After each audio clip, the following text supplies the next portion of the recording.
열왕기상 3장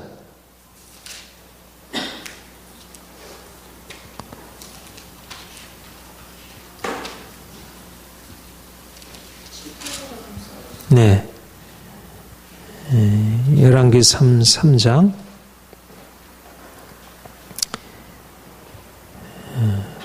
6절부터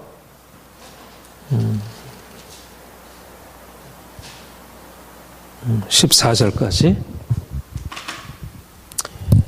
오늘은 20일간 솔로몬의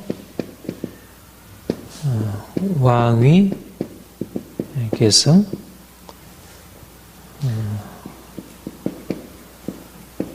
열왕기상 네.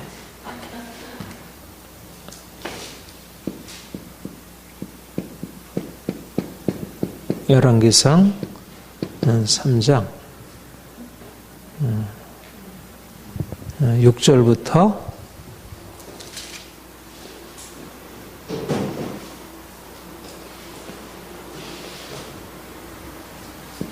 14절까지.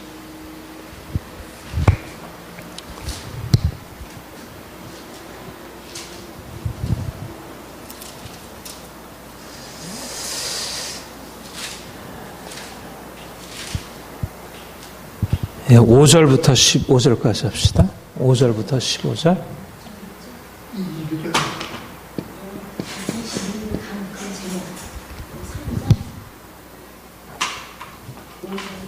네.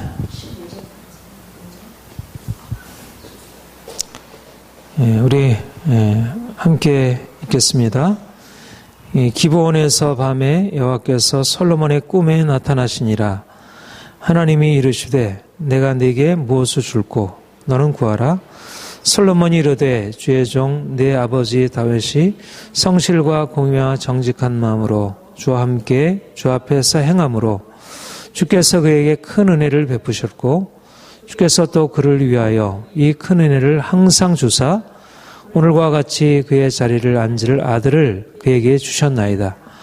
나의 하나님 여호와여 주께서 종으로 주의 아버지 다윗을 대신하여 왕이 되게 하셨사오나 종은 작은 아이라 출입할 줄을 알지 못하고 주께서 택하신 백성 가운데 있나이다.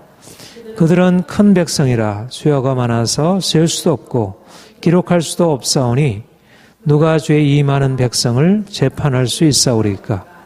듣는 마음을 종에게 주사 주의 백성을 재판하여 선악을 분별하게 하옵소서. 솔로몬이 이것을 구하매 그 말씀이 주의 마음에 든지라. 이에 하나님이 그에게 이르시되 내가 이것을 구하도다. 자기를 위하여 장수하기를 구하지 아니하며 부도 구하지 아니하며 자기의 원수의 생명을 멸하기도 구하지 아니하고 오직 송사를 듣고 분별하는 지혜를 구하였으니 내가 내 말대로 하여 내게 지혜를 주고 청명한 마음을 주시노니 내 앞에도 너와 같은 자가 없거니와 내 뒤에도 너와 같은 자가 일어남이 없으리라. 내가 또 내게 구하지 아니한 부귀와 영광도 내게 주노니 내 평생의 왕들 중에 너와 같은 자가 없을 것이라. 내가 만일 내 아버지 다윗 행함과 같이 내 길로 행하며 내 법도와 명령을 지키면 내가 또 내 날을 길게 하리라. 솔로몬이 깨어보니 꿈이더라.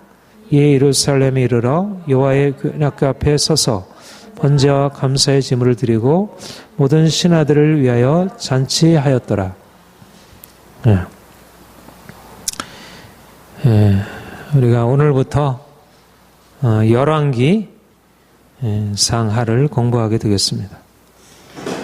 오늘 열왕기 상하에 들어가기 전에 디벤백을 좀 해보겠습니다.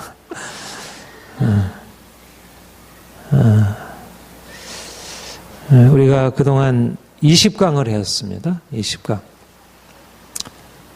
20강을 했는데 우리가 이제 구약 성경을 한번 전체를 한번 통독을 해보자. 그래서 구약 내비게이션을 가지고 이제 안내를 받아가지고 진행을 하고 있는데, 우리가 성경을 읽는다는 것이 무엇을 의미하는가? 성경을 읽는다는 게 무엇을 의미한다고 했죠? 성경을 읽는다는 것은 성경의 세계 안으로 들어가는 것입니다. 성경에서 하나님이 계시하셨고 또 하나님의 백성들이 경험했던 우리가 일상적으로 보고 알고 있는 그런 세계를 넘어서서 하나님의 세계, 하나님의 세계, 그리고 하나님의 역사. 그러니까 단지 우리가 역사를 공부하는 게 아니라 하나님이 만드신 세계, 또 하나님의 역사라고 하는, 그러니까 우리의 분명히 시공간에 일어난 일이지만, 그러나 그 역사를 넘어서 있는 하나님이 이 땅에 오셔서 그의 뜻을 나타내시고 그를 알리시고 그분과 하나님 백성들이 만나서 알게 되는 놀라운 경험 안으로 들어가는 것입니다. 이건 사실은 엄청난, 그러니까 우리가 그냥 성경을 읽는 게 아니라 성경을 통해서 마치 나니아 연대기에서 옷장을 통과해가지고 나니아 세계에 들어가듯이 성경이라고 하는 것이 우리를 새로운 세계로, 아주 신기하고 놀라운 세계로 우리를 인도하는 것이고, 우리의 그런 기대를 가지고 있는 것입니다. 그리고 이제 또 하나는 중요한 건 뭐냐면, 오늘날 우리의 역사, 우리의 세계. 그러니까 말하자면 하나님의 세계, 하나님의 역사와 오늘날 우리의 역사 사이에 그 철학에서 해석학에서 지평융합이라 이런 얘기를 해요. 그러니까 우리가 성경을 제시한다는 것은 하나님의 역사와 지금 오늘날 우리가 살아가는 역사 사이에 일종의 지평융합과 같은 그런 이것이 하나로 통일되는, 말하자면 이것은 너무 초월적인 것이고 우리가 살고 있는 세계는 이 땅에 속한 것인데 사실은 이 하늘에서 일어난 일들이 이 땅에서 이루어진 것이죠. 하나님의 창조, 노아의 심판, 아브라함의 구속, 이스라엘 백성들의 출애굽, 그리고 가나안 땅의 정복, 다윗 왕의 역사들, 그 모든 것들이 사실상 이 땅에서 이루어진 일이고 오늘날도 우리의 역사 안에 이전에 하나님께서 자기 백성들을 위해서 이루어내셨던 그 놀라운 능력, 놀라운 구원의 사랑을 우리가 바라보면서 우리에게도 이런 일이 일어날 수 있겠구나. 모세에게 일어났던 일이, 이스라엘 백성들에게 일어났던 일이, 다윗에게 일어났던 일이 우리에게도 동일하게 있을 수 있겠구나. 우리의 그런 기대를 가지고 나아가면 우리 안에 출애굽이 일어나게 되고 우리 안에 다윗 왕국과 같은 그런 아름다운 왕국의 역사가 일어날 수 있는 것입니다. 그래서 우리가 이제 이러한 이제 목적과 의도를 가지고 이제 읽게 되는데, 우리가 성경의 역사를 여기서 6가지로 구분했습니다. 첫 번째는 창조 시대, 두 번째는 뭐죠? 족장 시대, 세 번째는 뭐죠? 모세 시대, 출애굽의 역사. 그 다음에 네 번째는 사사 시대, 다섯 번째는 왕정 시대, 그 다음에 여섯 번째는 포로 시대. 이렇게 하나님이 이제 창세기 1장부터 11장까지 이제 창조의 역사를 나타내시죠. 하나님이 말씀을 가지고 하늘과 땅과 그 가운데 있는 만물을 만드시고 사람을 하나님의 형상으로 빚어 만드시고요.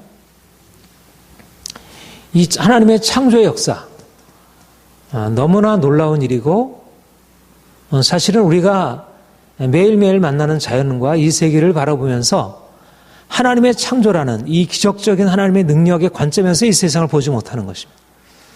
그런데 사실은 우리가 만나는 모든 것 안에 하나님의 창조의 능력이 그 안에 개입해 있고, 그리고 인간을 하나님께서 그의 형상대로 만드시고 생육하고 번성하라 이렇게 축복하시면서 그를 위하여 놀라운 축복을 부으셨죠. 그러니까 우리가 하나님이 천지를 6일 동안 창조하셨다는 것과 인간을 하나님의 형상대로 창조하셨다는 이 사실들을 우리가 다시 바라보면서 이게 그냥 진부한 사실이 아니고 인간 안에 하나님이 두신, 그리고 이 세계 안에 하나님이 두신 엄청난 그분의 계획, 이것을 보게 되는 것이고. 그런데 이제 아담이 타락으로 말미암아 이제 범죄하게 되고 그 위에 이 세상에 죄가 들어오게 되고 죄가 관영하여 이제 노아의 심판에 이르게 되죠. 그래서 노아로 말미암아 하나님이 얼마나, 그러니까 노아의 심판이 왜 중요합니까? 노아의 심판이 왜 중요하죠? 그러니까 창조 이상으로 노아의 심판이 중요한 것은 하나님이 세상을 지으신 하나님이 이 세상을 궁극적으로 종말을 가져오게 하신다는 굉장히 중요한 사인이고, 하나님의 성품, 아담을 하나님께서 이제 에덴에서 충방하실 때도 그 근원의 성품을 나타내셨지만, 특별히 이 노아 심판, 이 노아 홍수 사건을 통해서 하나님이 얼마나 정의로우신 하나님이신지. 그러니까 노아의 심판 사건은 사실상 하나님의 아주 중요한 속성, 이 정의라고 하는 중요한 속성을 드러내시고, 그리고 앞으로도 노아 홍수를 통해서 우리에게 보이신 것은 하나님이 세상을 불로 심판하실 것과 정의로 모든 사람들이 하나님의 보응 아래 종속될 것을 말씀하시죠. 그래서 이제 노아 홍수 이후에 바벨탑 사건이 있고, 이제 아브라함을 불러내시면서 아브라함, 이삭, 야곱, 요새로 이어지는 창세기 12장부터 50장에 이르는 족장 시대가 이제 전개가 됩니다. 특별히 이 족장 시대에서 하나님이 행하신 것은 이 구속의 역사, 하나님의 계시, 그리고 언약, 구속이라는, 말하자면 일반 세계사, 하나님이 세상을 창조하시고 세계 역사를 끌어가시는 중에 특별한 이 구속의 역사, 구속사라고 하는 이 특별한 하나님의 역사가 이제 여기서, 그러니까 우리가 사실 창세기 1장부터 11장이 중요하지만 특별히 우리에게 의미가 있는 것이 이 아브라함을 불러내시는 이 창세기 12장 이하의 이 족장들로부터 시작되는 이 구속의 역사, 이것이 바로 우리 그리스도인들에게 있어서, 그리고 우리 교회에 있어서, 또 앞으로 이 세계 역사, 말하자면 여기에 일반사 세계사가 여기에서 시작이 되는데, 이 일반사를 어디에 관점에서 봐야 되냐면 이 구속의 역사라고 하는 것과 연관 속에서 봐야지. 그리고 구속사도 하나님이 주신 것은 단지 그 자기 백성을 건져내기 위함만이 아니라 너로 인하여 열방이 복을 얻으리라.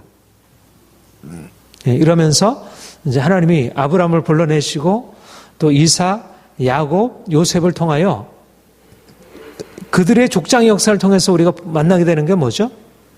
족장의 역사를 통해서 우리가 어떤 하나님을 보게 됩니까? 하나님이 참 이렇게 지혜로우셔서 자기 백성들을 얼마나 철저하게 훈련시키는지, 아브라함도 그렇고 이삭도 그렇고 야곱도 그렇고 요셉도 그렇고, 사실은 그러니까 창조 때부터 시작해서 일관되게 이르는 게 뭐냐면 이 십자가의 의미입니다. 십자가, 고난을 통해서 어떻게 연단하시고 축복이 이끌어 가시는지, 아브라함도 그렇고 야곱도 그렇고 요셉도 그렇고, 그렇게 해서 이제 족장 시대를 이제 마감하게 되고, 이제 모세를 통해서 하나님이 이제 출애굽의 역사를 이루시고 이제 광야에서 하나님의 백성으로 연단하시는 작업을 하셔요. 우리가 모세 시대에서 가장 주목하게 될 것은 뭐냐면 하나님의 구원과 심판, 출애굽의 역사야말로 엄청난 능력이잖아. 엄청난 능력의 역사입니다. 그러니까 출애굽을 통해서 이전에도 창조 시대에 나타난 것은 사실은 잘 드러나 있지 않잖아요. 하나님이 행하신 것이. 그 다음에 족장 시대에도 하나님이 여러 가지로 행하셨지만 그분의 이름과 그 권능이 그 한 가정 안에 일어났지 사실 열방 가운데 아직 드러나지 않았잖아요. 그런데 하나님이 이스라엘 백성들을 애굽에서 끌어내시면서 그 하나님의 영광과 그 위엄과 그분의 광대하심이 온 열방 가운데 선포된 것입니다. 너로 인하여 열방이 복을 받으리라 하실 때 우선 하나님이 누구신지를 열방 가운데 나타내시는데 애굽이라고 하는 강대국을 하나님이 심판하시면서 400년 동안 종살이하던 이스라엘 백성들을 거기서 건져내시면서 엄청난 능력으로 자기 백성을 구원하시고 그들을 압제하고 있었던 그런 애굽을 철저하게 심판하시죠.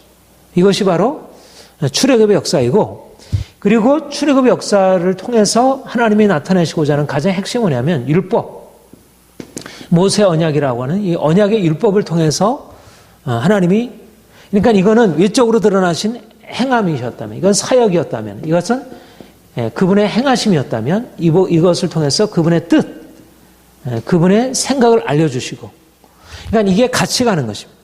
구원과 심판의 실제적인 역사적인 과정과 그 다음에 실제적으로 그들에게 하나님이 누구신지를 하나님의 정의, 하나님의 사랑 이것을 율법을 통해서 말씀하시고 또 실제적으로 이 율법의 역사를 통해서 이스라엘의 광야의 훈련을 통해서 하나님이 이제 이 율법이 실제적으로 무엇을 의미하는지 이것을 하나님이 이제 분명히 알려주시고 그러니까는 이 모세 시대야말로 사실은 모든 시대 중에서 가장 사실은 대표적인 구약의 가장 대표적인 시대가 뭐라 할 수 있겠습니까? 이 모세 시대를 할 수 있는 것입니다. 여기에 구약이라고 하는 것이 여기 비로소 등장. 모세 오경이라고 하잖아요. 이 모든 것들을 통틀어서 우리가 모세 오경이라고 하는데 모세라고 하는 것은 하나님께로부터 받은 구원이라는 의미에서도 결정적인 초석이 되었고 그리고 그가 지내서 받은 율법이라는 면에서도 이제 예수 그리스도 안에 나타난 이 복음이라는 새 언약과 비교되는 하나님의 놀라운 하나님의 뜻을 거기에서 나타내시고 그리고 그들이 사실은 이제 가나안 땅에 들어가서 왕정 시대를 거쳐서 하는 모든 과정의 핵심이 뭐냐면 율법을 가지고 살아가는 것입니다. 우리 신명기서에 보면 다시 한번 하나님께서 율법을 그들에게 모압 평지에서 말씀하시면서 그들이 너희가 가나안 땅에 들어가서 내가 너에게 명령한 이 명령을 그대로 따라서 섬기면 너희가 복을 받을 것이고 너희가 이 명령에 불순종하면 너희가 저주를 받을 것이다. 바로 그렇게 신명기에서 말씀하신 이후에 계속해서 사사시대에도 계속 그 말씀을 하시고 계시죠. 그리고 그 말씀대로 하나님께서 행하시고 계시지. 그 다음에 왕정시대 다윗에게도 그 말씀하시고 지금 조금 전에 우리가 읽었던 솔로몬에게도 그 말씀을 다시 되풀이하시고 있어요. 그렇죠? 그러니까 하나님이 모세 시대에 그 구원을 베풀어 주시고 그들에게 율법을 알려주신 것이야말로 구약의 모든 역사적인 것 가운데서 가장 핵심을 이루는 것이라 할 수가 있습니다. 그래서 하나님이 이제 모세를 통해서 광야로 이끌어내시고 여러 가지 이제 연단을 받게 하시고 그리고 이제 모세가 죽은 후에 여호수아가 이스라엘 백성들을 이끌고 가나안을 정복하고 가나안 땅을 12지파에게 분배하시고 그 다음에 이제 여호수아가 죽은 후에 사다스를 통해서 다스리는데 그런데 사사시대를 우리가 어떻게 평가할 수 있겠습니까? 너무나 대조가 되죠. 모세 시대 여호수아까지 그래도 이어지는 그 모세 출애굽 이후에 그 반짝했던 영광이 사실 시대에 오면 어떻게 돼요? 팍 그 빛이 꺼져버리게 되지. 그렇죠? 빛이 꺼져버리고 하나님 아는 지식이 사라지게 되고 사람들이 자기 소견대로 행하고 하나님의 백성인데도 이방인들과 전혀 다름이 없고 맨 마지막에 뭐 미가 사건이나 뭐 이런 레위인의 첩 사건 뭐 이런 윤관 사건 이런 것을 보면 얼마나 이게 그 백성 안에 율법이 사라짐으로 말하면 고통을 당하게 되는지. 그런데 이제 그래서 여호수아 사사기 룻기 이제 사사 시대를 거쳐서 마지막 사사 사무엘을 통해서 하나님이 사울 왕 그리고 이제 다윗 왕을 세우셔서 새로운 빛, 말하자면 꺼졌던 빛을 다시 이렇게 비추시는. 그래서 이 왕정 시대의 가장 핵심은 사실 다윗과 솔로몬. 그런데 여기도 동일하게 마치 여호수아와 모세와 여호수아를 통해서 하나님이 이스라엘 백성들을 가나안 땅에 들이신 이후에 사사 시대에 들어서 완전히 그 빛이 꺼지듯이 하나님이 왕 다윗 왕과 솔로몬이라고 하는 하나님의 쓰시는 왕을 세우신 이후에 그들은 또 급속하게 하락을 해가지고 그들이 하나님의 축복에서 멀어지게 되는 이런 이스라엘 백성들의 역사를 우리가 이제 보게 됩니다. 예. 어떻게 백을 해보니까 어때요? 새롭죠? 예, 전체적으로. 하나님이 이스라엘 백성들의 역사를 이렇게 이제 이끌어 오셨고, 이제 다윗 왕, 이제 다윗 왕 이후에 이제 하나님이 솔로몬을 통해서 새로운 역사를 이끌어 가시는데, 그래서 열왕기 상하, 우리가 사무엘 상하는 어디죠? 사무엘을 세우시는 것부터 시작해가지고 다윗 왕의 이제 마지막 이제 그 노년에 이르는 이제 그 과정. 그러니까 사무엘 상하는 사무엘과 다윗 왕의 역사를 담고 있습니다. 특별히 다윗 왕을 중심으로 해서. 그런데 이제 열왕기 상하에서는 솔로몬 왕을 시작으로 해서 이제 이스라엘 백성들의 멸망, 그 다음에 유다의 멸망을 다루고 있죠. 여기 그 내비게이션, 구약 내비게이션 20번에 보면 열왕기 상하를 이렇게 얘기를 하는데, 솔로몬이 이제 즉위를 하고 그 위에 이제 비로소 좀 왕정이 본격적으로, 물론 다윗 왕으로부터 왕정이 시작이 되었지만 보통 일반적으로 말하는 그 왕의 강력한 왕국이 성립이 되어서 어떤 여러 가지 면에서 그 완전한 제도를 갖추고 있는 왕국은 솔로몬 왕 때 이제 온전히 이제 그게 세워지는 것을 보게 되고요. 그런데 이제 열왕기상 1장에서 이제 열왕기 왕하, 열왕기하 끝. 근데 이제 이거를 어떻게 구분하냐면, 이제 먼저 다윗 왕 이제 솔로몬으로부터 이제 시작을 해서 솔로몬으로부터 시작해가지고 솔로몬 이후에 어떻게 되죠? 솔로몬 이후에 바로 이제 르호 그 아들 보암, 그 다음에 여로보암이 발람을 일으켜가지고 남유다에는 르호보암이, 북이스라엘은 여로보암이 통치하게 되고, 그래서 쭉 이렇게 진행이 되고 또 남유다도 이렇게 진행이 됩니다. 그런데 열왕기상 15장까지, 열왕기상 왕상 15장까지가 이제 그 몸통이라 이렇게 얘기를 하는데, 그러니까 열왕기상 15장부터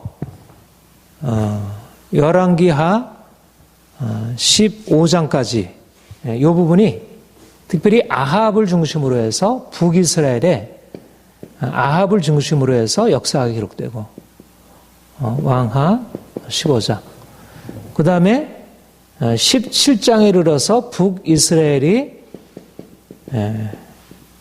멸망하게 되고, 그 다음에 쭉 진행이 되다가 이제 열왕기하 마지막에 와서 여기 이제 북이스라엘의 멸망이고, 여기 남유다의 멸망으로. 그러니까 처음에 솔로몬 왕으로부터 시작이 되어서 여로보암과 르호보암이 나뉘어지는 북이스라엘과 남유다가 나눠지고, 그래서 이제 특별히 북이스라엘의 왕상은 주로 북이스라엘의 아합 왕을 중심으로 해서 여기에 누구죠? 엘리야와 엘리사라는 하나님의 선지자가, 사실 북이스라엘은 하나님을 섬기는 데 있어서 정말 문제가 많았던 곳이었는데, 그런데도 하나님은 또 북이스라엘에 이와 같은 하나님의 사람을 세우셔서 이제 하나님의 역사, 하나님이 누구신지를 알려주신 것이. 그러니까 하나님이 남유대와 북이스라엘의 과정 안에, 이렇게 나눠진 과정 안에 하나님의 독특한 역사를 이루시고, 그래서 북이스라엘이 멸망된 이후에 이제 히스기야, 또 요시야와 같은 이런 임금들이 때때로 일어나게 했지만, 그 뒤로도 유다 안에 계속적인 배교 역사가 있었고, 궁극적으로 바벨론에 의해서 멸망을 당하게 되는, 그것이 바로 열왕기 상에서부터 열왕기 하에 이르는 전체적인, 그래서 이거 물고기라 그렇게 얘기를 했는데, 여기에 이제 머리 부분이 있고 몸통 부분이 있고 그 다음에 꼬리 부분이 있다. 그래서 머리 부분은 아합왕 이전에 요 분열 왕국으로 되어져 가는 그 나눠지는 역사이고, 그 다음에 나눠진 이후에 몸통 부분에서는 아합왕을 중심으로 해서 엘리사와 엘리야와 엘리사가 활동하던 그 역사를 말하고 있고, 그 다음에 꼬리 부분은 북이스라엘이 멸망한 이후에 남유다를 하나님께서 어떻게 또 이끌어 가시고 그 가운데 어떤 섭리가 있었는지, 이것이 열왕기 상하에 개요를 할 수 있고, 오늘 우리가 다루게 되는 것은 솔로몬 왕이 즉위를 해서 이제 다윗의 이제 왕위를 계승하고 나아가는 것을 보게 됩니다. 그래서 이제 오늘 본문을 보게 되면요, 이제 솔로몬 왕이, 아도니아가 자기가 스스로 왕이 되겠다고 이렇게 자처하고 일어섰을 때 하나님이 이미 솔로몬을 왕으로 세우시겠다고 미리 약속하셨고, 다윗 왕도 그렇게 약속을 했었죠. 그래서 밧세바와 요나단이, 이제 나단이 그 아도니아의 그런 어떤 모의를 알고 이제 그것을 금하게 되죠. 그리고 이제 아도니아와 모압이 이제 왕의 계승을 꾀하는 것에 대해서 이제 다윗이 미리 막고 솔로몬이 왕을 계승하게 되었습니다. 그런데 사실은 우리가 앞에서 지난주에도 보았지만, 다윗 왕의 경우에는 하나님을 사랑했지만 사실 정치적으로 나라를 경고케 세우는 데 있어서 이를 정의를 세워가는데 약함이 있었던 것을 보게 돼요. 그런데 이제 솔로몬이 다윗의 믿음을 바탕으로 해서 이제 이스라엘 나라를 정치적으로 정의로운 나라로 정비해 나가시는 과정을, 그러니까 다윗 왕이 자기 스스로 자기가 사실 요압이 그렇게 잘못하는 것을 알면서도 거기에 대해서 자기 힘으로서는 어찌할 수 없다고 느꼈고, 그래서 좀 그를 그냥 좀 내버려 두었다가 이제 유언을 하면서 뭐라고 얘기를 하냐면, 내가 이제 죽게 되는데 요압을 내가 다루지를 못했다. 그런데 요압은 이미 선한 아브넬이나 또 아마사와 같은 그런 자기보다 선한 사람들을 죽임으로 그가 악을 행했기 때문에 내가 그의 잘못에 대해서 반드시 무엇인가 보응을 해야 될 것이다. 그리고 자신이 시므이, 자기를 저주했던 시므에 대해서 그냥 관대하게 받아주었지만 그의 잘못에 대해서 반드시 책임을 물어야 할 것이다. 그러니까 다윗의 마음 안에 정의가 시행되어야 한다는 것을 모르지는 않았던 것입니다. 그래서 유언으로 그렇게 했을 때 이제 결국은 요압도 시므이도 아도니아도 결국 자신이 범한 죄로 인해서 처형을 당하게 되고, 그러니까 이런 것을 보면 어떻게 여겨집니까? 어떻게 보면 이런 것은 서로 자기 편이 아닌 그런 그 다른 당파에 속한 자들에 대해서 숙청하는 것으로 이렇게 여겨질 수 있잖아요. 정치적으로 생각하면 그렇게 충분히 이해를 할 수가 있어요. 그런데 이것은 다윗의 믿음이라는 관점에서 보면 이것은 하나님의 정의라고 하는 기초 위에, 그러니까 솔로몬이라고 하는 그 뜻이 뭐죠? 그러니까 평화의 왕이라는 뜻이에요. 샬롬이라는 말에서 솔로몬, 그러니까 평화의 왕국을 세워가는 왕이라는 뜻이에요. 그런데 평화의 나라를 세워가기 위해서 가장 핵심이 되는 건 뭐냐면 이 정의인 것입니다. 정의. 정의로서 정의가 평화를 가져온다. 그러니까 어떻게 보면 그가 요압이나 아도니아나 또 시므웨와 같은 사람을 처형하는데 이것은 지나친 어떤 보복이나 자기파가 아닌 것을 잘라내는 작업이기보다는 나라를 정의의 기초 위에서 세워가기 위해서 중요한 이 정의를 세워가는, 그러니까 어떻게 보면 이런 면에서 오늘날의 이 세상적인 관점으로 보면 사람들이 자기와 자기 편이 아닌 그런 정적들에 대해서 숙청하기도 하고 처형하기도 하고 아주 매몰차게 대하는 것이, 그게 분명히 인간의 욕심과 잘못된 부당한 불공정한 처신이기도 하지만, 그러나 또 한편으로는 정의를 세워가기 위해서 이것이 거쳐가야 할 중요한 과정임을 우리가 보게 됩니다. 어떻든 솔로몬이 처음부터 그가 하나님을 떠난 사람들은 아니었죠. 처음에는 그는 하나님 편에서 행한 것을 보게 되고, 특별히 우리가 이제 이 솔로몬 사건에서 보게 되면 우리가 조금 전에 읽었던 솔로몬이 하나님께 그 3장 3절에서 그렇게 얘기를 하는데, 솔로몬이 여호와를 사랑하고 그의 아버지 다윗의 법도를 행하였으나 산단에서 제사에 분향하였더라. 그래서 이제 기본 산당에 가서 하나님께 기도하면서 하나님께서 그에게 꿈으로 나타나실 때, 내가 너에게 이제 무엇을 줄까? 내가 너에게 복을 주리라. 내게 구하라.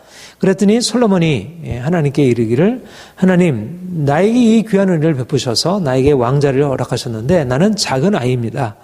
내가 이 큰 백성들을 다룰 수 없고 어찌할 수 없사오니 내가 이 백성들을 재판할 수 있는 듣는 귀를 열어주시고 주의 백성을 재판하여 선악을 분별하게 하옵소서. 그가 구한 것이 무엇이죠? 그가 구한 것은 판단력, 판단력과 하나님의 지혜, 판단의 지혜, 선악을 분별하여 백성들을 바로 판단하게 하옵소서. 이것이 솔로몬이 하나님께 구한 일이었고, 하나님의 그 기도를 아주 기뻐하셨습니다. 솔로몬이 이것을 구했다는 것은 그가 왕으로서 너무 중요한, 왕의 가장 중요한 것이 무엇일까? 바로 이 지혜라는 것입니다. 다스리는 자, 리더가 가지고 있어야 할 가장 중요한 자질이 무엇일까? 이 판단력 지혜, 선악을 분별하는 것과, 그래서 많은 사람들을 그런 하나님의 말씀의 율법의 법도 안에서 가르치고 세워가는 것. 그러니까 정확한 것을 구한 것이지. 그러니까 말하자면 아까도 말씀드렸지만 하나님이 모세를 통해서 이제 너희가 가나안 땅에 들어가면 내가 너희를 축복하겠다. 그런데 축복의 조건이 있는데 그것은 너희가 하나님 말씀을 쫓아서 선을 행하고 악을 멀리하는 것이다. 이것이 너희가 축복받을 것이다. 그런데 하나님이 이스라엘 백성들에게 그렇게 명하셨는데 이스라엘 백성들이 가나안 땅에 들어간 이후에 바로 그 율법의 말씀을 거스려 행하게 되고, 그래서 그들이 하나님의 심판을 받아서 많은 부끄러움을 당하게 되었습니다. 그런데 하나님이 이제 이스라엘 나라를 왕국으로 세우신 이후에 그 큰 나라를 이제 솔로몬에게 물려주었어요. 근데 그가 어떻게 이 나라를 다스릴까? 어떤 정치적인 수완, 돈, 권력, 어떤 영토 이런 것을 구한 것이 아니고, 하나님, 내가 이 백성을 판단할 수 있는 지혜를 내게 허락하여 주옵소서. 내가 필요한 것은 이 나라를 다스리는 데 있어서 지혜이지 다른 것이 아닙니다. 그렇게 하나님께 구했고 하나님이 그것을 아주 기뻐하신 것을 봅니다. 우리 그 시편 72편을 한번 보십시다. 시편 71편을 보면 거기에 솔로몬의 시가 나오는데, 솔로몬이 하나님께 구한 내용을 여기서 찾아볼 수가 있습니다. 우리 1절부터 5절까지 같이 읽겠습니다. 시작. 하나님이여 주의 판단력을 왕에게 주시고 주의 공의를 왕의 아들에게 주소서. 그가 주의 백성을 공의로 재판하며 주의 가난한 자를 정의로 재판하리니 의로 말미암아 산들이 백성에게 평강을 주며 작은 산들도 그리하리로다. 그가 가난한 백성의 억울함을 풀어주며 구명한 자의 자손을 구원하며 압박하는 자를 꺾으리로다. 그들이 해가 있을 동안에도 주를 두려워하며 달이 있을 동안에도 대대로 그리하리로다. 예. 이게 바로 기브온 산당에서 솔로몬이 하나님께 구한 바인 것입니다. 하나님, 종에게 주의 판단력을 주옵소서. 주의 공의를 왕의 아들에게 주옵소서. 그래서 주의 판단력과 공의로서 백성을 공의로 재판하고 가난한 자를 정의로 재판하게 하옵소서. 하나님, 나에게 지혜를 주옵소서. 그 지혜는 무슨 지혜냐면 정의로 판단할 수 있는 지혜. 그렇게 될 때 어떤 일이 있다고요? 3절에 보면 의로 말미암아 산들이 백성에게 평강을 주며 평강. 정의가 평화를 가져다 온다는 사실을 그는 분명히 깨달았던 것입니다. 솔로몬이 다윗에게 받은 바, 다윗에 그냥 왕만 계승한 것이 아니라 그에게는 어떤 지혜가 그들의 그 부모로부터 계승되었냐면 압살롬과 너무나 반대됐잖아요. 압살롬은 굉장히 뛰어난 지혜를 가지고 있었던 것입니다. 사람들로부터 사랑을 받았고 그는 외적으로나 모든 면에서 아주 지략이 뛰어난 사람이었고 그랬어요. 그러나 그는 진정으로 하나님을 경외하는 도를 알지 못했고 그리고 정의로 판단하는 것을 알지 못했고 백성들의 마음을 사가지고 자기의 이기적인 권력의 욕망을 채우려고 했습니다. 그런데 솔로몬은 하나님 앞에 구하기를 하나님 종에게 정의로 판단할 수 있는 마음을 주셔서 그래서 백성들을 특별히 가난한 자를 정의로 판단할 수 있게 없어서 그렇게 될 때 의로 말미암아 산들이 백성에게 평강을 주겠습니다. 궁핍한 자의 자손을 구원하며 압박한 자를 꺾으리로다. 그러니까 왕이 할 일이 뭐예요? 그가 가난한 백성의 억울함을 풀어주고 궁핍한 자의 자손을 구원하여 압박하는 자를 꺾으리로다. 근데 보통 왕들이 하는 일은 뭐예요? 거꾸로 하는 일이잖아. 가난한 자의 궁핍함에서 억울함을 풀어주는 게 아니고 오히려 가난한 자를 더 압제하고 가난한 자는 더 고통을 당하고 부자는 더 부하게 되고. 그러니까 우리가 솔로몬 생각하면 굉장히 뛰어난 영화를 가진 사람, 그렇게 엄청난 부를 누리는 사람, 부귀 영화를 누리는 사람으로는 생각하지만 사실 솔로몬의 바탕 안에는 뭐가 있냐면 다윗의 믿음으로 말미암는 이 정의라고 하는 기초가 놓여 있었던 것입니다. 그러니까 우리가 그렇게 생각을 해야지 솔로몬의 어떤 외적인 영화만을 생각하면 오해라는 것입니다. 그러니까 바로 이러한 바탕 위에서 솔로몬이 영화를 누렸기 때문에 그래도 물론 그것이 완벽하지 못했고 나중에 그가 이제 하나님의 말씀을 떠나서 어리석은 길로 가게 되었지만 아무튼 하나님이 그에게 이 놀라운 것을 약속하시고 그의 나라를 이제 영광으로 이끌어 주실 것을 약속하고 있죠. 그러니까는 우리 본문으로 다시 열왕기상 본문으로 보면 하나님께 이제 그렇게 기도하고 나니까 이제 하나님이 그에게 주신 것이 어떠하죠? 하나님의 지혜가 너무나 놀라워가지고 4장 28절에 보면 하나님은 솔로몬에게 지혜와 총명을 심히 많이 주시고 또 넓은 마음을 주시되 바다의 모래과 같이 하시니 솔로몬의 지혜가 동쪽 모든 사람의 지혜와 애굽의 모든 지혜보다 뛰어난지라. 그래서 당시의 지혜는 모든 사람들의 지혜보다 더 뛰어나서 그래서 잠언 3000가지를 말하고 그의 노래는 1005편이 되고 초목에 대해서 백항목으로부터 담에 나는 우슬쪽까지 또 짐승, 새, 기어다니는 물고기 그야말로 자연과 인문과학, 사회가 모든 영역에 있어서 아주 뛰어난 그러한 지혜를 가진 사람으로 그러니까 하나님이 그러니까 이게 사실 유대인들의 지혜였던 것입니다. 그러니까 유대인들의 지혜의 기초가 바로 솔로몬의 지혜였던 거예요. 솔로몬의 지혜. 그러니까 모든 지혜의 기초는 뭐냐? 하나님을 경외하는 것과 정의를 행하는 것이었어요. 이게 솔로몬이 하나님께 구해 얻은 바이고 다윗의 믿음을 따라서 얻은 바인 것입니다. 하나님을 경외하는 것. 다윗에게는 하나님을 경외하는 그 도가 있었고 솔로몬은 하나님을 경외하는 도를 바탕으로 해가지고 이것을 실제적으로 삶의 전체, 말하자면 우리 기독교 세계관 하잖아요. 기독교 세계관. 하나님의 주권이 우리의 삶의 전 영역에 미치는 거. 그러니까 다윗은 전적으로 하나님이 이 수직적인 면에서 온전했던 사람이라면 그 수직적으로 하나님 앞에 온전했던 것이 삶의 전 영역에, 정치, 경제, 세문화 모든 영역에 미치도록 하는 그 지혜가 솔로몬에게 열려진 것입니다. 그러니까 우리가 마치 모세와 여호수아가 짝을 이루듯이 다윗과 솔로몬이 짝을 이루어서 하나님의 행하시는 아주 중요한 역사를 보게 되죠. 다윗의 믿음이 아니라고 하는 솔로몬의 영화라고 하는 것은 너무나 위태한 것이에요. 모세가 가지고 있는 광야의 시련의 과정이 아니라면 가나안 정복이라는 것은 불가능한 일입니다. 그런데 하나님이 모세를 통하여 먼저 기초를 놓게 하시고 그 위에 여호수아를 통해서 계승하게 하시고 또 마찬가지로 다윗을 통해서 하나님이 기초를 놓으시고 그 다음에 솔로몬을 통해서 그것을 계승하게 하시고 성전 건축도 마찬가지죠.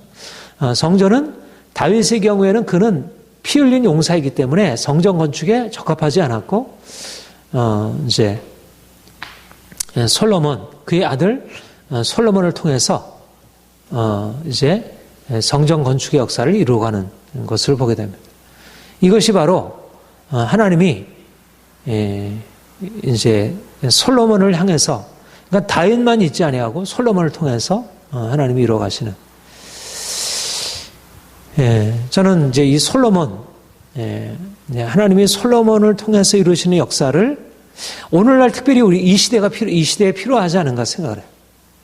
우리가 다윗의 시편에서의 고백과 같은 정말 하나님을 향한 절절한 고백, 고난 한가운데서 당신만이 나의 힘이시고 나의 위로이시고 나는 당신을 의지합니다 라는 그런 정말 순전한 믿음으로 하나님을 사랑하고 하나님께 전적으로 헌신하고 오직 주님만 바라보는 그 바탕을 두고 거기에 무엇가 이루어지냐면 하나님의 판단력으로서 정의로서 삶을 바라보고 삶 전체를 하나님의 그런 지혜의 기초 위에서 세워가는 것이 필요한 것이죠.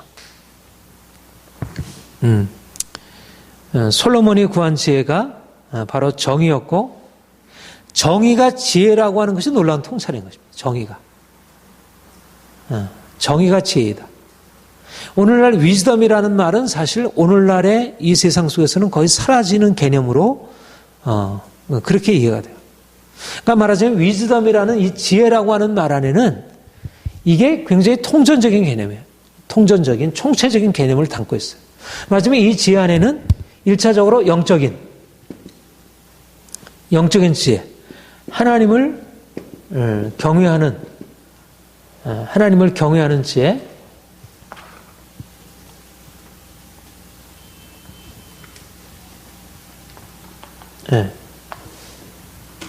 지혜, 그러니까 솔로몬의 지혜, 지혜자 솔로몬.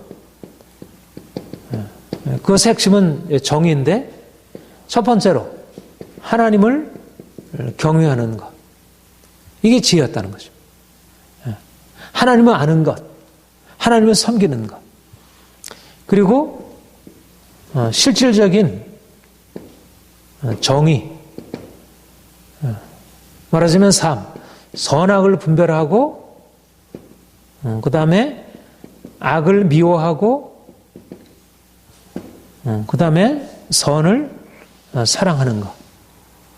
그리고 악을 심판하고 그리고 선을 보상하는 것. 말하자면 지혜란 무엇이냐? 이런 게 지혜라는 것입니다.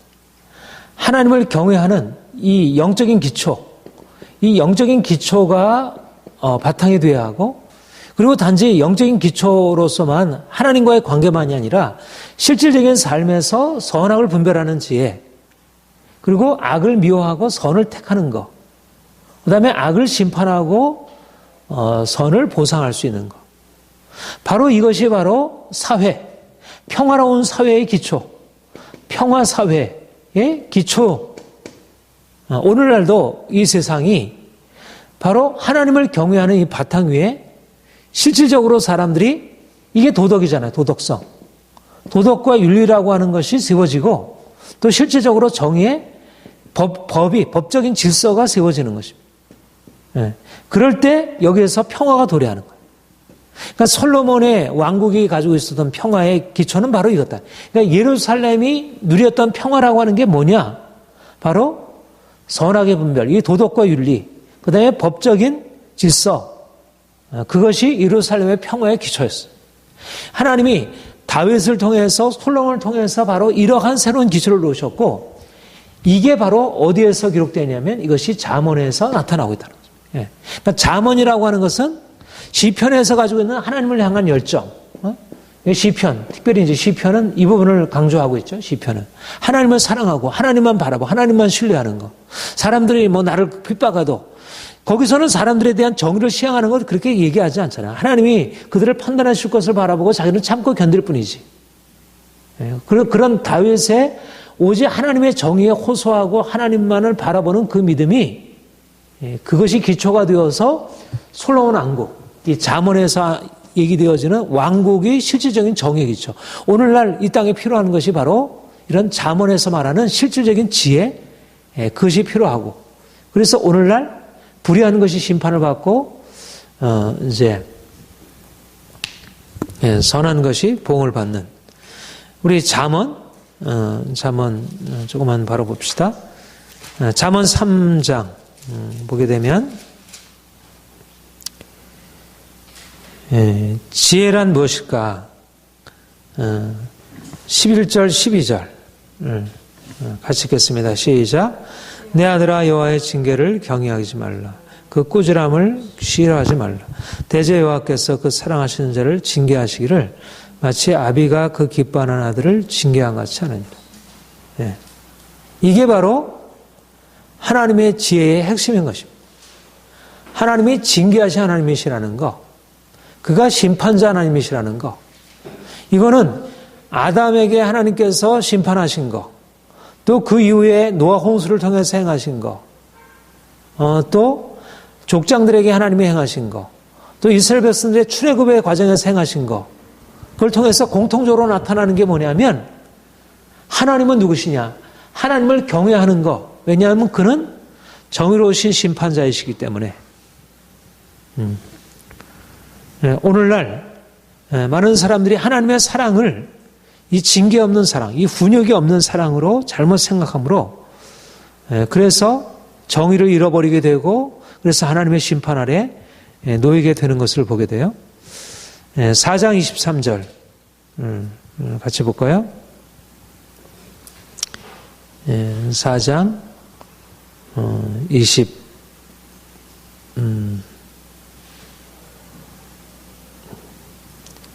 23절 함께 읽겠습니다. 시작. 모든 지킬 만한 것 중에 더욱 내 마음을 지키라. 생명의 근원이 이에서 남이니라. 그러니까 하나님이 말씀을 통하여 어떤 것이 생명의 길인지 어떤 것이 사망의 길인지를 판단하고 그래서 마음을 지켜 우리가 하나님 말씀 안에 거하는 것. 이것이 악인의 심판을 피하고 복을 받는 지혜의 요체인 것입니다. 그러니까 악인은 심판을 받는다. 3장 33절 같이 읽겠습니다. 시작. 악인의 집에는 여호와의 저주가 있거니와 의인의 집에는 복이 있느니라. 너무나 단순한 말씀이죠. 의인은 하나님의 복 가운데 들어가게 될 것이고 악인은 심판을 받으리라. 악인은 바람에 나온 겨와 같이 그렇게 심판을 받게 되고 의인은 시냇가에 심은 나무처럼 그렇게 열매를 맺고 풍성해 드리라. 이것이 바로 하나님의 정의. 거듭거듭 이스라엘 백성들의 역사 속에서 하나님이 말씀하셨고 그들에게 교훈하셨던 그 지혜가 하나님이 솔로몬을 통해서 그 지혜를 열어주신 것이 이게 계시적인 차원이죠. 그러니까 하나님의 역사가 아브라함에게 직접적으로 말씀하시고 또 이렇게 요셉의 삶에 간섭하시면서 하나님이 그 인생을 인도하신 것. 또 모세를 통해서 하나님이 그 능력으로 임하셔서 출애굽의 구원과 심판을 행하신 것. 그것과 좀 다른 방식으로 하나님이 솔로몬의 마음 안에 어떤 직접적으로 계시적인 차원이나 말씀을 하신 것은 아니지만 그것이 열려져 가지고 어떻게 살아야 하나님을 기쁘시게 하고 인생의 복을 받는지를 그가 깨닫게 된 것입니다. 오늘날 이 지혜가 가려져 있는 것입니다. 과학기술이 발달하고 사람들이 지혜로워졌지만 이 지혜, 이 진정한 지혜가 가려지고 이 보다 근원적인 지혜죠. 우리 EQ, IQ 얘기하는데 IQ, 오늘날의 그 지혜라고 하는 것은 주로 IQ에 속해 있는 지혜라고 한다면 여기서 말하는 것은 EQ, 하나님의 사랑을 알고 특별히 자기의 감정과 욕구를 절제할 수 있는 이런 EQ. 그러니까 오늘날 새롭게 사실 과학의 발달조차도 이런 하나님께서 성경에서 감춰놓은 것들을 다시 증명해 주고 있는 거예요. 전에는 머리가 제일 좋으면 됐다 생각했는데 그런 머리가 좋은 것 가지고 되지 않고 진정으로 우리의 삶 안에 있어서 이런 도덕성, 윤리가 얼마나 중요한지를 지금 이 사회가 말을 하고 있는 거죠. 심리학이 말하고 있고 경영학이 말하고 있고 경제학이 말하고 있고 결국 도덕성이 무너지게 될 때 온 사회가 어떻게 고통을 당하게 되는지를 오늘날 이 시대가 말하고 있고 그러니까 거슬러 올라가서 사실은 잠언에서 말씀하고 있는 이 지혜를 가져야 그러니까 우리 어린아이들도 우리가 학원 이름을 지혜드림을 학원으로 그러니까 지혜가 아이들한테 꿈을 이루는 꿈의 원천이 뭐냐면 지혜라는 것입니다. 근데 그 지혜라는 것은 IQ 지혜를 넘어서서 선악을 분별하고 악한 것에 대해서 하나님이 심판하시는 그 정의에 대한 것을 분명히 마음속에 새길 수 있는 그 지혜. 오늘날 이 지혜가 없잖아요. 사람들한테. 이 부모들이 이것을 가르치지 않고 도덕을 가르치지 않고 인생의 바른 길을 가르치고 있지 못하는 것을 보게 돼요. 3장 16절 같이 읽겠습니다. 시작. 그의 15절 16절 시작. 지혜는 진주보다 고하니 내가 사모하는 모든 것으로도 이에 비교할 수 없도다. 그의 오른손에는 장수가 있고 그의 왼손에는 부귀가 있나니 17절. 그 길은 즐거운 길이요 그 지름길은 다 평강이라. 18절. 지혜는 그 얻은 자에게 생명나무라. 지혜를 가진 자는 복이 있도다. 그러니까 지혜를 얻게 되면 솔로몬 자신의 경험이잖아요. 하나님이 내가 지혜를 구했으니 내가 너에게 부귀 영역까지도 함께 주리라. 그러니까 이것은 솔로몬에게 주신 어떤 그냥 선물일 뿐만 아니라 하나의 원리이기도 하다는 것입니다. 그러니까 정의라고 하는 지혜의 원리를 깨닫게 되면 그의 오른손에 장수가 있고 그 왼손에 부귀가 있기 때문에 즐거움과 평강과 생명이 그 길에 놓여 있다는 것.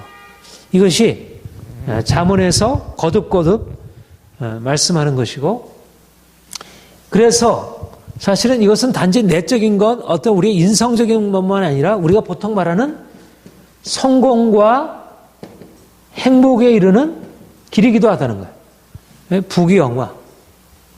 그러니까 솔로몬이 하나님께로부터 받은 바 그 지혜, 그리고 그가 잠언에서 기록하고 있었던 그 지혜는 오늘날 사람들이 생각하는 성공과 행복의 진정한 원천이 되고 있다는 거죠. 근데 사람들은 이거를 분리시켜버린 거예요. 지적인 것과 윤리적인 것을 분리시키고 성공과 행복을 위해서 윤리를 폐기해도 된다고 하는 어리석은 생각 안에 빠져들어갔습니다. 그런데 오늘날 이 통전적인 지혜, 하나님을 경외하고 선을 행하고 정의를 행하고 그 결과로서 하나님이 주시는 성공과 행복에 이르는 것. 이게 좀 먼 길이죠. 하나님을 경외하고 정의를 행하는 것이 성공과 행복의 길이라고 하면 사람들은 그거는 너무 멀다. 그거는 우리가 할 수 없다. 이건 너무 힘드니까. 그야말로 광야의 과정을 통과해야 하는데 그 길로 나아가기를 원치 않는 것이지. 그러니까 이 지혜로 들어가지 못하고 여기서 얘기하는 미련한 자의 길에 서는 것입니다. 어리석은 자의 길에 서는 거예요. 대부분의 사람들이. 오늘날 현대인들이. 그러니까 오늘날 현대인들에게 교육해야 할 것은 잠언인 거예요. 기본적으로는 사실 시편부터 시작해야 되지만 시편은 너무 높은 차원이고 우선적으로 현상적으로 좀 알 수 있는 것은 잠언은 사람들에게도 어느 정도 실증적으로도 검증될 수 있는 내용이에요. 유대인들을 보면 결국 이 잠언이 그들의 삶에서 실증되고 있잖아요. 근데 우리는 그리스도인들은 다윗이 고백했던 그 시편에서 하나님을 경외하는 그 믿음을 바탕을 가지고 이 잠언을 읽게 되면 우리는 하나님 앞에서 세상 사람들이 알지 못하는 차원도 경험하고 또 세상 사람들에게 뭔가 솔로몬의 영화 같은 것을 보여줄 수 있는 그 지혜를 얻게 되는 것입니다. 그런데 여기 이제 지혜를 얘기할 때 우리가 또 주목해 볼 것은 이것인데 예, 그 18절 다음 절을 한번 보세요. 19절부터 19절 20절 한번 볼까요? 시작. 여호와께서는 지혜로 땅을 털을 놓으셨으며 명철로 하늘을 견고히 세우셨고 그의 지식으로 깊은 바다를 갈라지게 하셨으며 공중에서 이슬에 내리게 하셨느니라. 여기는 지혜로 뭘 하셨다고 해요? 하늘과 땅을 지으시고 섭리하시고 계시다고 얘기하잖아요. 그러니까 우리는 사실 이건 자연과학적인 지혜잖아요. 말하자면 이성적인 지혜에 속하는 것입니다. 우리가 보통 얘기하는 IQ에 속하는 것들이에요. 그런 능력이에요. 그런데 그 지혜가 말하자면 우리가 하나님을 경외하고 그의 말씀에 따라서 순종하며 정의를 행하는 지혜와 분리되어 있지 않다는 거예요. 그러니까 지혜는 이쪽 저쪽을 다 포괄하고 있다는 거죠. 이거는 시편 19편에도 나와요. 시편 19편에도 하나님께서 궁창이 그 하나님의 영광을 나타내는 것을 말씀하시고 그리고 율법에 대해서 말씀하시죠. 그러니까 우리는 성경 안에서 하나님의 지혜를 얻는다고 할 때 그 지혜라고 하는 것은 오늘날 사람들이 생각하는 IQ, 똑똑해지는 것, 그 지혜도 여기서 말씀하는 대로 하늘과 땅을 그 지혜로 표시한 하나님이 우리에게 그 지혜를 주시는 거지. 그러니까 솔로몬에게 그야말로 물고기에 대해서 백항목에 대해서 우슬초에 대해서 다 그 지혜를 다 통달하게 하셨고 그냥 말해서 자연과학적인 지혜, 사회과학적인 지혜 다 통달하게 하시고 인문학적인 어떤 그런 도덕적인 것 그것도 통달하게 하시고 이런 면에서 통전적인 지혜라는 것입니다. 솔로몬의 지혜가. 그러니까 우리가 지향해야 할 것은 그런 통전적인 다니엘도 그런 지혜를 얻었잖아요. 요셉도 그랬고. 그러니까 하나님이 오늘날 현대인들이 가지고 있는 지혜는 성공과 행복에 이르는 과학기술의 지혜만을 붙들고 있지 보다 더 근원적이고 더 높은 차원의 지혜를 사람들이 놓치고 있고 그러니까 이 기초가 없이 이것만 붙들게 되면 세월호 참사 같은 일이 앞으로 계속 터져나가는 거죠. 왜냐하면 사람들의 마음이 어두워져 있으니까. 이런 면에서 참 우리가 시편 잠언의 지혜를 보면 이거는 또 잠언 8장에서도 얘기하고 있어요. 잠언 8장을 한번 보십시다.